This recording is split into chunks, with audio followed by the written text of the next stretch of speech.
സന്തോഷിക്കാനും എഴുതാനുമാണ് ഈ ചില റിയാക്ഷൻ നോളുകൾ ബ്ലോഗർമാർക്ക് ഇഷ്ടമാണ്. അവർ ചെയ്യട്ടെ, അവർക്ക് റീച്ചിനും ഉണ്ട്, നല്ല റീച്ചല്ലേ അവർക്ക്, നല്ലതായിട്ട് ട്രെൻഡിങ്ങിൽ ഓടിക്കൊണ്ടിരിക്കുമല്ലോ ഈ വിവാദം.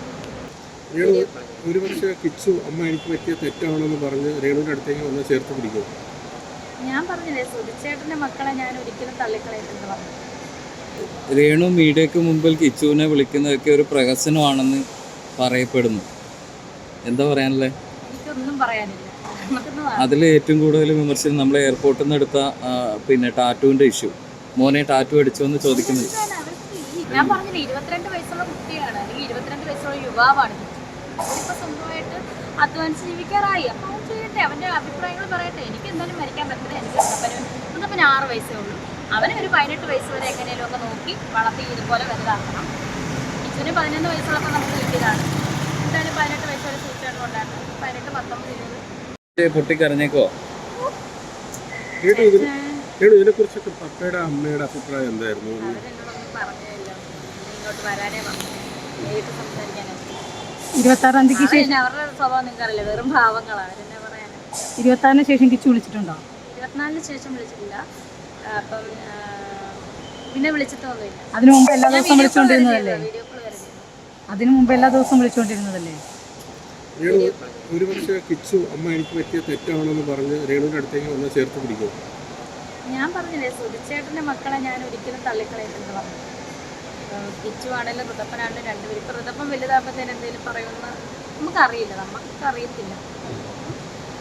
രേണു മക്കൾ ഞാൻ ഒരിക്കലും തള്ളി പറഞ്ഞിട്ടില്ല, തള്ളി പറയത്തില്ല. രേണു മീഡിയക്ക് മുമ്പിൽ കിച്ചുവിനെ വിളിക്കുന്നതൊക്കെ ഒരു പ്രഹസനമാണെന്ന് പറയപ്പെടുന്നു. എന്താ പറയാനല്ലേ? എനിക്കൊന്നും പറയാനില്ല. പ്രഹസനമല്ലെന്നും ഇവിടെ അറിയാവുന്നവർക്കറിയാം പ്രഹസനമല്ലെന്നും. മീഡിയ ഇല്ലാത്തപ്പോഴും വിളിക്കാറുണ്ട് എന്ന്. അതാ ഞാൻ ഈ പറഞ്ഞത്. ഞാൻ എന്തായാലും എടുക്കും, സംസാരിക്കും. ചുറ്റുമുള്ളവർ നമ്മളെ നോക്കുന്നതോ നമ്മളെ ശ്രദ്ധിക്കുന്നു, നമ്മളത് ശ്രദ്ധിക്കുന്നില്ല. നമ്മൾ നമ്മുടെ നാച്ചുറലായിട്ട് നമ്മൾ ചെയ്യുന്നതാണ്. ഇത് പ്രഹസനമാക്കി എടുക്കുന്നതാണ്. അതിൽ ഏറ്റവും കൂടുതൽ വിമർശനം നമ്മളെ എയർപോർട്ടിൽ നിന്ന് എടുത്ത പിന്നെ ടാറ്റുവിൻ്റെ ഇഷ്യൂ. മോനെ ടാറ്റു അടിച്ചോ എന്ന് ചോദിക്കുന്നത്.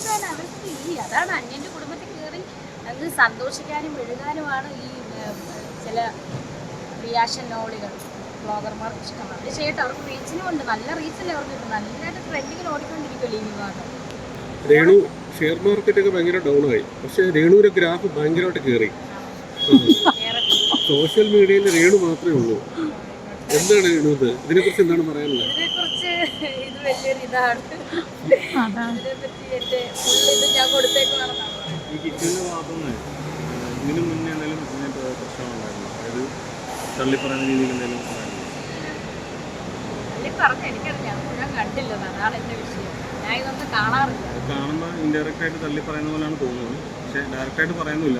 ഞാൻ പറഞ്ഞില്ല, 22 വയസ്സുള്ള കുട്ടിയാണ്, അല്ലെങ്കിൽ 22 വയസ്സുള്ള യുവാവാണ്. അവരിപ്പോൾ സ്വന്തമായിട്ട് അധ്വാനിച്ച് ജീവിക്കാറായി. അപ്പം അവൻ ചെയ്യട്ടെ, അവൻ്റെ അഭിപ്രായങ്ങൾ പറയട്ടെ. എനിക്ക് എന്തായാലും മരിക്കാൻ പറ്റില്ല. എനിക്ക് മുതപ്പന് 6 വയസ്സേ ഉള്ളൂ. അവനെ ഒരു 18 വയസ്സ് വരെ എങ്ങനെയും ഒക്കെ നോക്കി വളർത്തി ഇതുപോലെ വലുതാക്കണം. കിച്ചുവിന് 11 വയസ്സുള്ളപ്പോൾ നമുക്ക് കിട്ടിയതാണ്. എന്തായാലും 18 വയസ്സ് വരെ സൂക്ഷിച്ചാണ് കൊണ്ടായിരുന്നു. 18, 19, 20, 22 വയസ്സായി, 21 കഴിഞ്ഞു. അപ്പം അതുപോലെ ഋതപ്പനെ എനിക്ക് നോക്കണ്ടേ? എനിക്കിപ്പം കയറി ചാകാൻ പറ്റുമോ? രേണുവിന് ഏറ്റവും കൂടുതൽ വിമർശനം വന്ന ഈ സബ്സ്ക്രിപ്ഷൻ തുടങ്ങിയതോടുകൂടിയും അതിൽ കുറച്ച് പിന്നെ എന്താ ആളുകളെ ആകർഷിക്കുന്ന രീതി വീഡിയോ ചെയ്തതോടുകൂടിയാണ്. അപ്പോൾ അത് ആകർഷിക്കുന്ന രീതി ഇപ്പം ഞാൻ മാത്രമേ ഉള്ളൂ സബ്സ്ക്രിപ്ഷൻ തുടങ്ങിയത് ആകർഷിക്കും. ഞാൻ പറഞ്ഞു എല്ലാവരോടും ഓടി വാ, എന്നെ സബ്സ്ക്രിപ്ഷൻ ഞാൻ ആരോടും പറയുന്നില്ല. ഇഷ്ടമുള്ളവർ സബ്സ്ക്രൈബ് ചെയ്യുന്നു, അവരിപ്പോഴും നിൽക്കുന്നു. ഇപ്പോൾ ഓരോ മിനിറ്റിനും ഇങ്ങനെ കൂടിക്കൊണ്ടിരിക്കേണ്ട സബ്സ്ക്രൈബ്. അങ്ങനെയല്ല, അതിനുശേഷമാണ് ഏറ്റവും